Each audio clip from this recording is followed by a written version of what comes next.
Batman, 1966, was once a dazzling universe filled with humorous, charming, and unforgettable faces. But behind Gotham's glow was the darkness of real life, hidden tragedies, ravaging illnesses, and the heartbreaking deaths of its actors.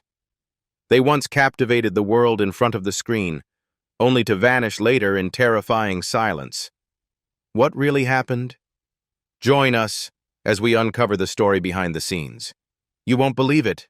Let's dive in. Cesar Romero as the Joker. When he was 59 years old, Cesar Romero portrayed the Joker in the 1966 Batman series, bringing to life a clown with a chilling smile, his iconic mustache, and a madness that was strangely seductive. But behind the ghost-white makeup and haunting laugh was a man who lived with a secret that was never publicly confirmed. Cesar Julio Romero Jr. was born on February 15, 1907 in New York City, the son of a Cuban importer and an opera singer. Nicknamed the Latin lover of the 1930s-50s, he was boxed in by Hollywood into charming romantic roles, and he never truly escaped that label. He remained unmarried throughout his life and often dodged personal questions. Rumors about his sexuality quietly spread behind film sets, but in an era that was conservative and unforgiving, he never confirmed them, nor denied them. Beneath the spotlight was a lonely heart, burdened by the pressure to always be charming, always attractive, and always silent. On January 1, 1994, Cesar Romero passed away at the age of 86 due to complications from a blood clot. His net worth was around $5 million, but he left behind a rich artistic legacy and mysteries that only he could ever unlock. In his will, there was no mention of a wife or children, only charitable donations and a few artistic keepsakes. His Joker still laughs, but Romero himself lived a lifetime with a secret that only the screen ever touched. Adam West as Batman and Bruce Wayne. When Adam West donned the blue cape and became Bruce Wayne in Batman, 1966, he was 38 years old. With his upright manner, sense of humor, and firm voice, he quickly turned this colorful version of Batman into a television icon. But behind the title of the Bright Knight was a man beginning to fall under the weight of his own towering shadow. Born on September 19, 1928, in Walla Walla, Washington, William West Anderson once aspired to become a serious actor. But after Batman ended in 1968, Hollywood saw only one Batman, typecasting him so severely that he was nearly shut out of the industry. As his career faded, West had to appear at fairs and car shows dressed in his Batman costume just to make a living, something he later admitted was a silent humiliation. The pressure of being forgotten, combined with financial hardship, forced his family to relocate to Idaho. For years, West struggled between his legendary fame and his present depression, a dark side the public never saw. On June 9, 2017, Adam West passed away at the age of 88 due to leukemia. His net worth was estimated at around $8 million, a modest figure for a global icon. But his legacy is priceless. The booming laugh, the voice of Mayor West in Family Guy, and a Batman statue etched with his name in Los Angeles. Burgess Meredith as the Penguin. In 1966, when he was 59 years old, Burgess Meredith became synonymous with the character of the Penguin in the Batman series. With his signature raspy laugh and iconic monocle, Meredith portrayed a criminal gentleman who was both humorous and terrifying. He appeared in 21 episodes and in Batman, the movie, turning the Penguin into an irreplaceable figure in fans' memories. But few knew that behind those infamous wah, wah, wah laughs was the silent scream of an artist the world had turned its back on. Born on November 16, 1907 in Cleveland, Ohio, Meredith was a prominent figure in stage and film until he was swept up in the political storm of the 1950s. Blacklisted by the House Un-American Activities Committee, HUAC, he was labeled an unfriendly witness, a deadly stamp on any actor's career at the time. From Broadway spotlights to minor roles in commercials, Meredith was forced into the background, struggling to stay in the craft. As an outspoken anti-war advocate and environmental activist, he was further isolated by conservative forces in the entertainment industry, a double blow that once led him to say, "I wasn't killed, but I was buried alive." Burgess Meredith died on September 9, 1997, at the age of 89, after a long battle with Alzheimer's disease and skin cancer. His fading memory gradually took away his most prized possession, his ability to perform. His net worth was estimated at only around $3 million. But his true value wasn't in his bank account. It was in the image of the penguin bowing with a silver-tipped cane, and in a laugh that echoes in pop culture like a sad tune playing from a rusted music box. IVonne Craig as Batgirl and Barbara Gordon. When she was 30 years old, IVonne Craig appeared on television as Batgirl Barbara Gordon, the first female superhero in the Batman series in 1967. With her striking purple outfit, fiery red hair, and indomitable spirit, she made television history by introducing a powerful, intelligent woman who didn't need to be rescued. But beneath the spotlight was an actress struggling to be seen beyond the tight-fitting leather suit. Born on May 16, 1937 in Taylorville, Illinois, IVonne originally dreamed of becoming a ballet dancer before Hollywood came calling. After Batman, she fell into the trap of typecasting. No producer could see anyone beyond Batgirl. Offers dried up, and the few roles she was offered were unworthy of her talent. She once shared that the pressure to maintain a perfect figure and perform her own stunts without a double left her injured and exhausted. Her personal life was also troubled. A quiet divorce, followed by financial difficulties that forced her into real estate. A reluctant pivot for someone who had once been a symbol of women's empowerment. On August 17, 2015, IVonne Craig passed away at the age of 78 after years of battling breast cancer that had metastasized to her liver. Her net worth was estimated at around $1 million, a modest figure compared to the cultural impact she left behind. Though somewhat forgotten by the industry, fans never forgot Batgirl, the first woman to ride the Batcycle without needing anyone to ride with her. Frank Gorshin as the Riddler. When Frank Gorshin played the Riddler in 1966, he was just 33 years old, youthful, sharp, and bursting with energy, just like the character he portrayed. With a crooked smile, wild eyes, and a twisted laugh, Gorshin redefined what it meant to be a TV villain. But behind the green bodysuit and question marks, he was being tormented by a riddle of his own. How do you escape the shadow of the Riddler? Born on April 5, 1933 in Pittsburgh, Pennsylvania, Gorshin began his career with voice impressions and comedic acting.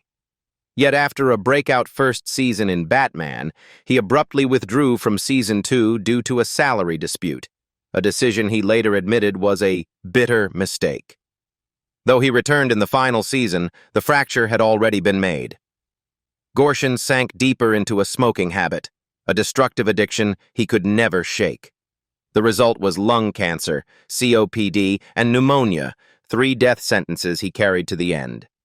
At times, he tried his hand at heavy dramatic roles on stage, but audiences only wanted the Riddler, and that alone led him into years of depression.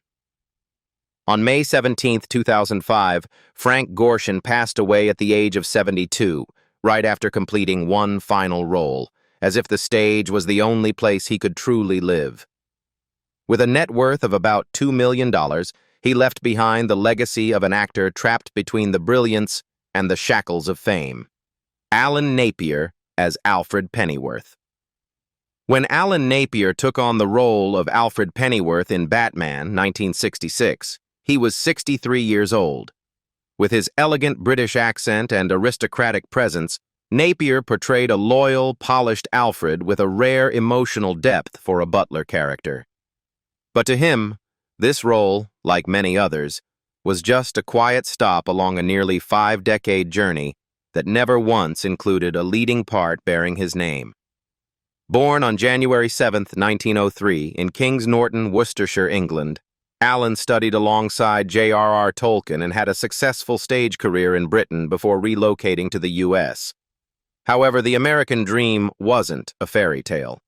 He once admitted he was too tall, too different by Hollywood standards, With a height of over 6 feet 6 inches, he was often cast in villainous or eccentric roles, despite being a calm, well-mannered man off-screen. The role of Alfred brought him late recognition, but couldn't erase the feeling of being overlooked by Hollywood, a skilled craftsman forever kept outside the spotlight. On August 8, 1988, Alan Napier died of a stroke at the age of 85, ending a career defined by quiet dedication rather than loud accolades. His net worth was approximately $1.5 million, mostly earned through television. There were no Oscars, no grand tributes, just an old photo of Alfred standing beside the bat phone. In the hearts of those who watched him, Napier wasn't just a butler, he was the silent heart of the Batcave. Stafford Rep as Chief Ohara. When he was 48 years old, Stafford Rep entered the Batman universe in 1966 as Chief Ohara, the bumbling police officer, always wearing an Irish-style hat and speaking in a distinctively comical tone. Paired with Commissioner Gordon, Reps Ohara brought laughter and levity to every episode, even though he was always the one to arrive late and in the wrong direction.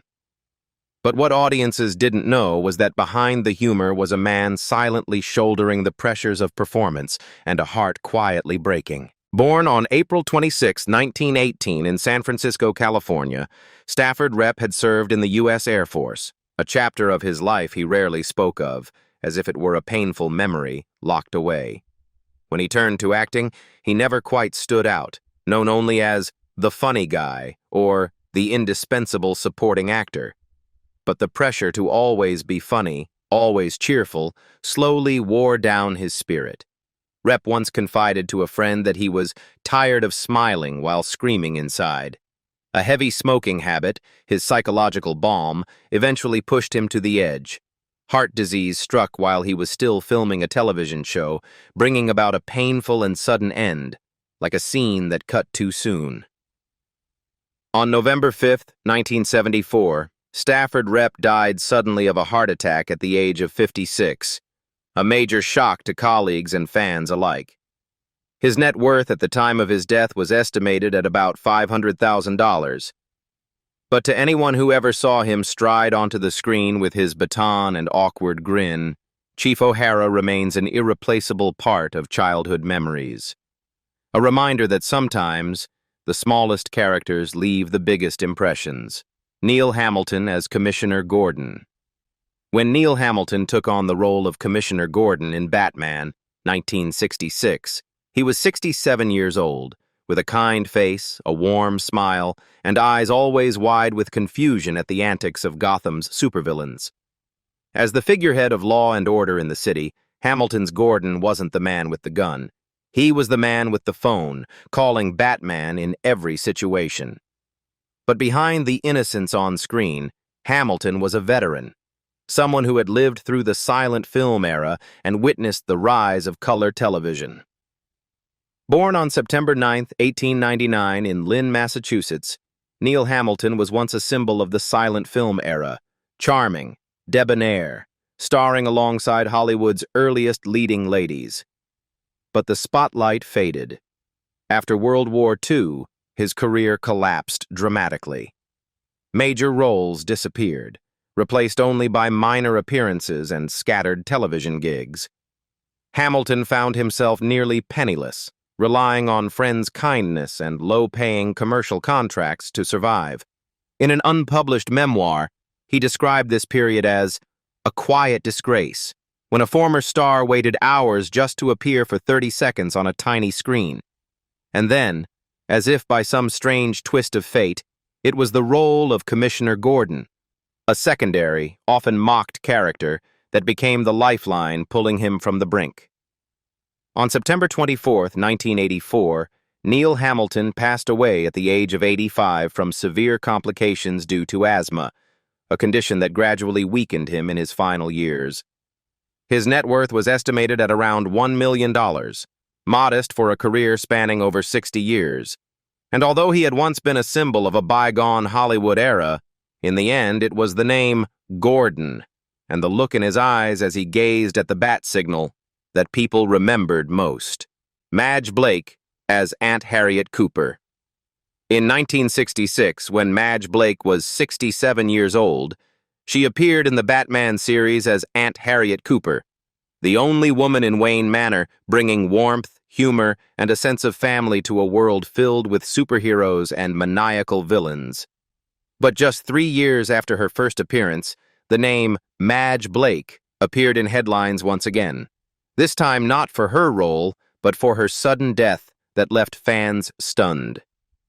Born on May 31, 1899 in Kinsley, Kansas, Madge Blake's life didn't begin under stage lights, but under far more intense conditions: atomic bombs. During World War II, she worked on the Manhattan Project, the U.S. initiative for nuclear weapons research, a place she once described as so silent it was eerie and heavy as lead. The pressure, secrecy, and fear of those years left invisible scars on her body.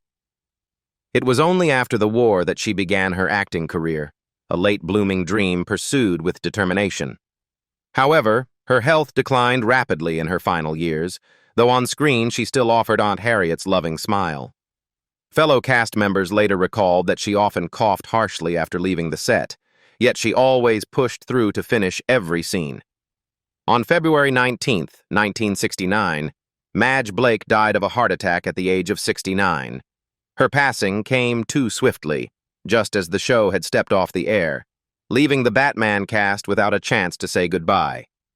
At the time of her death, her net worth was estimated at only around $300,000, but she left behind an irreplaceable image in the hearts of audiences, a lone woman in the Batcave, needing no weapons, just her heart. William Dozier as narrator and Bat computer. William Dozier was not only the producer behind the Batman series in 1966, but also the iconic voice of the entire show, the narrator who hurriedly exclaimed, "Same Bat time, same Bat channel," and the voice behind the mighty Bat computer. His voice was Gotham's invisible soul, the thread guiding viewers through bizarre twists and nail-biting suspense. But in the very editing room where his voice echoed each week, Dozier was fighting destructive pressures from within the entertainment industry. Born on February 13, 1908 in Omaha, Nebraska, Dozier entered Hollywood not only with a passion for storytelling, but also as a man wearing many hats: screenwriter, producer, executive.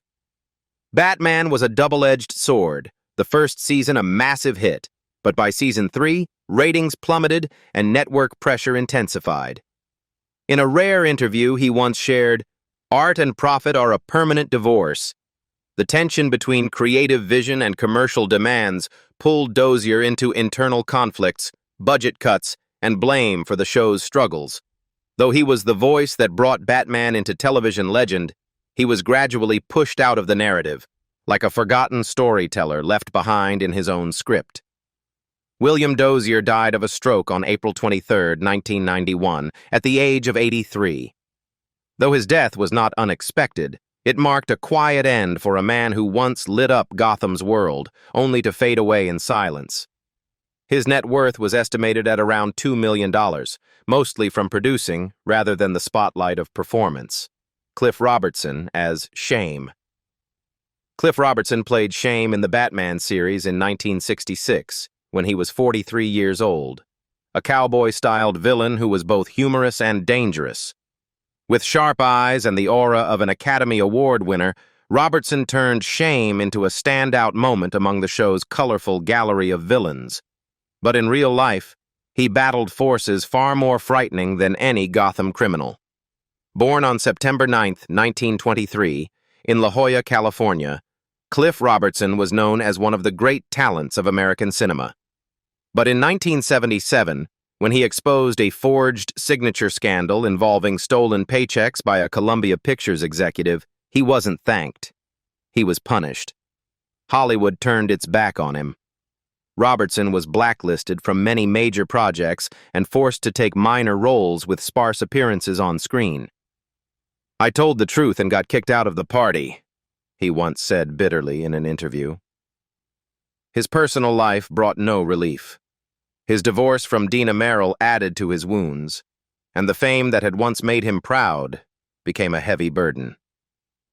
Cliff Robertson died of natural causes on September 10, 2011, just one day after his 88th birthday.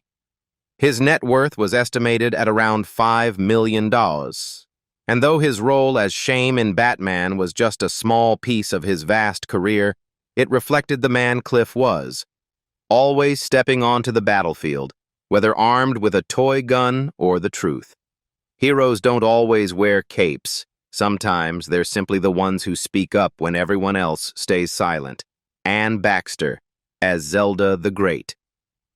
When she was 43 years old, Anne Baxter appeared in the Batman series in 1966 as Zelda the Great, a seductive, intelligent, and misguided magician who used her stagecraft to pull off daring heists. Though her appearance was brief, Baxter's Zelda left a distinct impression, a breath of fresh air among the show's many vivid villains. But behind the cape and intricate illusions, Baxter was a woman who had once reached the pinnacle of fame, only to fall into a silent, brutal inner struggle. Born on May 7, 1923 in Michigan City, Indiana, Anne Baxter was a true star, an Oscar winner for The Razor's Edge, honored on the Hollywood Walk of Fame, and immortalized as Neferti in the Ten Commandments. But her personal life stood in stark contrast to her glamorous image. 2 failed marriages left lasting scars, especially after the death of her second husband, an Australian producer, in a car crash. Alone and carrying the weight of single motherhood, Baxter faced mounting pressure to maintain the image of a movie star even as age and major roles slowly drifted away. In her later years, she battled alcoholism, something she described as the only way to silence the loneliness at night. That habit gradually ravaged her body and pulled her fragile career further into decline. On December 12, 1985, Anne Baxter passed away suddenly from a stroke at the age of 62 while taking a walk in New York. Her net worth was estimated at around $3 million, but the cinematic legacy she left behind far exceeded any number. Victor Buono as King Tut. King Tut. Victor Buono played King Tut in Batman in 1966 when he was just 28 years old. A flamboyant, eccentric villain who believed himself to be the reincarnation of ancient Egyptian gods. The character brought endless laughter to fans, but Buono, with his massive frame and fragile heart, was hiding a heavy life behind the stage lights. Born on February 3, 1938 in San Diego, California, Victor was a theatrical prodigy who earned an Oscar nomination at just 25. But Hollywood doesn't easily forgive those who defy its standards.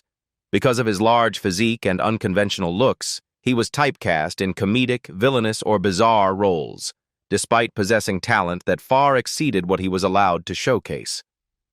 Buono once admitted he felt trapped inside my own makeup, unable to escape mockery and condescending stares. Lonely and never married, he turned to food as a form of emotional comfort, but the cost was his steadily declining health. On January 1, 1982, Victor Buono died of a heart attack at the age of 43, a painful and far too early death. His net worth was around $1 million, but his true legacy was the joy he left on the faces of viewers. His King Tut was foolish, yet profound, silly, yet grand, just like the man himself. On screen, he was a king. In real life, he was someone left behind, with a heart too big, both literally and figuratively. Julie Newmar as Catwoman. When she was 33 years old, Julie Newmar brought Catwoman to life in the Batman series in 1966, becoming a symbol of seduction, cunning, and power. In her tight black suit, with sultry eyes and a sly smile, Newmar's Catwoman was a dreamlike figure in the chaos of Gotham. She wasn't just a villain, she was the temptation that made even Batman falter, a character who redefined feminine allure on television. Born on August 16, 1933 in Los Angeles, Julie Newmar wasn't a studio-made actress. She was a ballerina, a world-class dancer who performed across Europe and on Broadway. But the discipline of her dance career left a lasting impact. chronic back pain. That pain didn't stop her from moving, but it forced her to slow down in the years following Catwoman. Newmar chose a different path: real estate investments, writing, gardening, and living quietly beyond the stage lights. In an interview, she once said, "Catwoman was a role, but me, I'm an artist who lives for serenity." In 2025, Julie Newmar is 92 years old, one of the last living icons from Batman 1966. With a net worth of around $4 million, she has never needed noise to be relevant. Still attending Comic-Con events, still signing autographs with the same smile as always, she's like a sweet ghost from television's golden age. In a world that always tries to tame wild spirits, Julie Newmar remains Catwoman, graceful, free, and never meant to be caged. Burt Ward as Robin and Dick Grayson. When Burt Ward took on the role of Robin and Dick Grayson in Batman in 1966, he was only 21 years old, energetic, loyal, and the perfect foil to Adam West's Batman. His catchphrase, "Holy ye, Batman," became a staple of pop culture, forever tied to the image of a teen in red and yellow tights, always ready for action. But for Burt Ward himself, escaping Robin's shadow became a battle that lasted decades. Born on July 6, 1945 in Los Angeles, California, Ward wasn't formally trained like many of his co-stars, but his youthful looks and physical agility landed him the role that would define his life. In the early years, the intense shooting schedule and physical demands of the part left Ward with numerous minor injuries. He suffered burns, bruises, and even needed stitches from onset accidents. After Batman, his acting career stalled as directors struggled to see him as anyone other than Robin. But instead of fading away, Ward pivoted toward voice acting and entrepreneurship, most notably founding the dog rescue charity Gentle Giants, where he's cared for hundreds of abandoned dogs. Today, Burt Ward is 80 years old and still radiates youthful energy at Comic-Con events, autograph signings, and animated Batman projects. With an estimated net worth of around $20 million, he's no longer just the boy wonder of the past, but a resilient man who overcame typecasting, injury, and time itself, forever remaining Robin in the hearts of fans. Those names now echo only in memory, but each story of departure still leaves a lump in the throat. Who do you think deserves the most tribute?